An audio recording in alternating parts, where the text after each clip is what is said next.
Sanibona bafethu. So namhlanje sokhuluma ngodaba likaMonopoly Saling.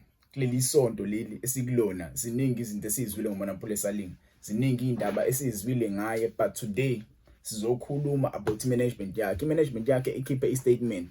The management released the statement. So ngizonifundela le statement lesi. Mase siyakhuluma abantu ukuthi kahle kahle izini izinto abayisho kule statement. Yabo, ngifuna nani ngitshele lapho kuma comments kahle kahle nibona ku right yini lento eyenziwa imanagement yeMonopoly Saling ukuthi ingaphumeli ubala, yabo, regarding izinto ezenzakalayo. Yabo, asiye sisifundeke bathi lana, we are aware of the ongoing speculation surrounding our client.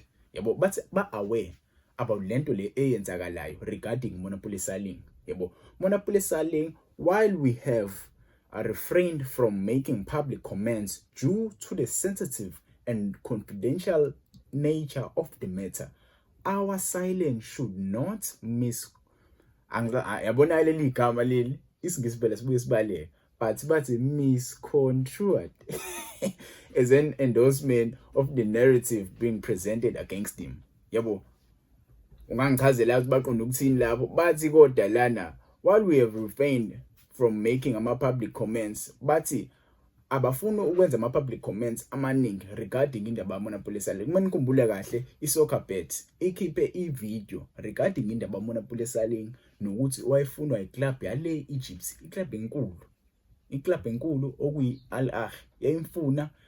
Kwakumele benze njani? Badayise lo mfana lo uPercy Tau wala eSouth Africa.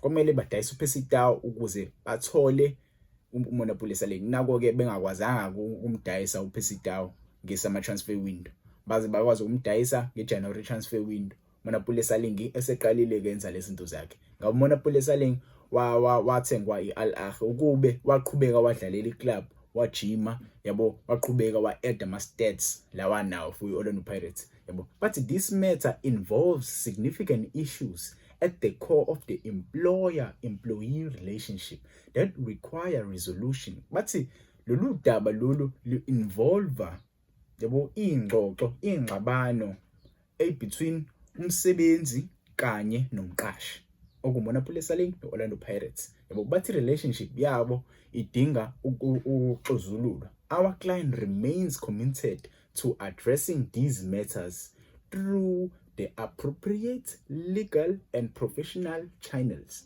Yabo, uthi i-client labo okuMonopoly Saling, yabo, i-client labo li-committed ek-addressing lama-rumors lawo akhona currently, yabo, through appropriate legal and professional channels. Yabo, but lana, given the confidentiality of the matter, we will be engaging in further public discussions. Our priority remains to act in our client's interest while advocating for a fair, amicable resolution. We trust that proper process will lead to outcome that serves best interest of all parties involved. Yabo, sikhishwe le statement sikhishwe yini iP Management Sports, i-management yaMonopoly Saling, kuma speculation surrounding the player. Yabo, so ngokwami mengiyifunda lento le angizwa lutho, angifuqa manga, ayikho into engiyizwayo regarding le statement esikhishwe iP Management Sports, because umdlali siyezwa ngeSoccerbet, iSoccerbet yasho ukuthi umdlali kahle kahle wayefuna iclub kanje nako-ke ingenzakalanga.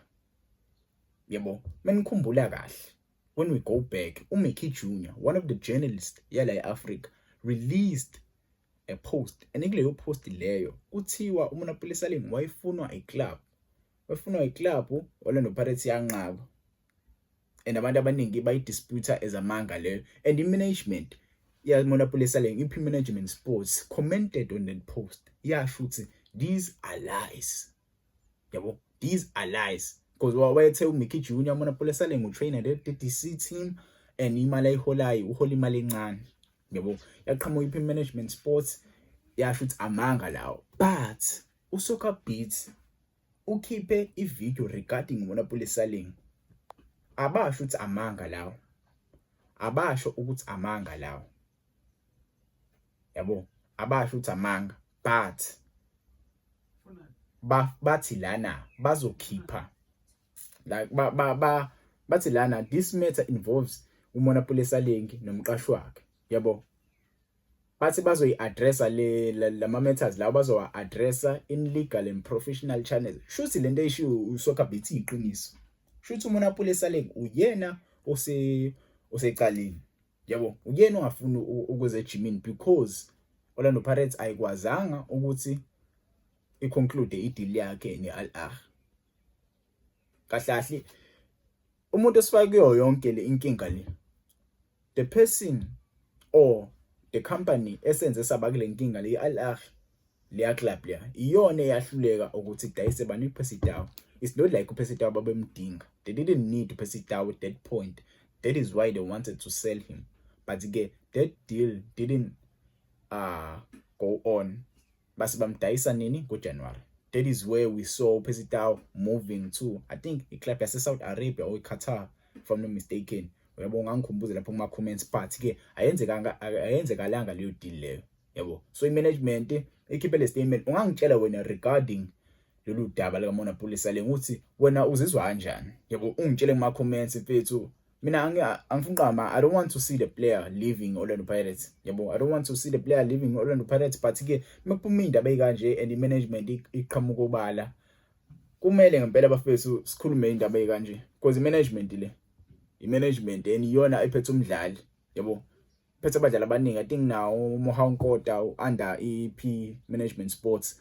Yabo, so basikhiphile le statement. Ungangitshela lapho ungakhohlwa usubscribe over neSport lo bafethu. Ngiyabonga ngokuthanda ningiyalo.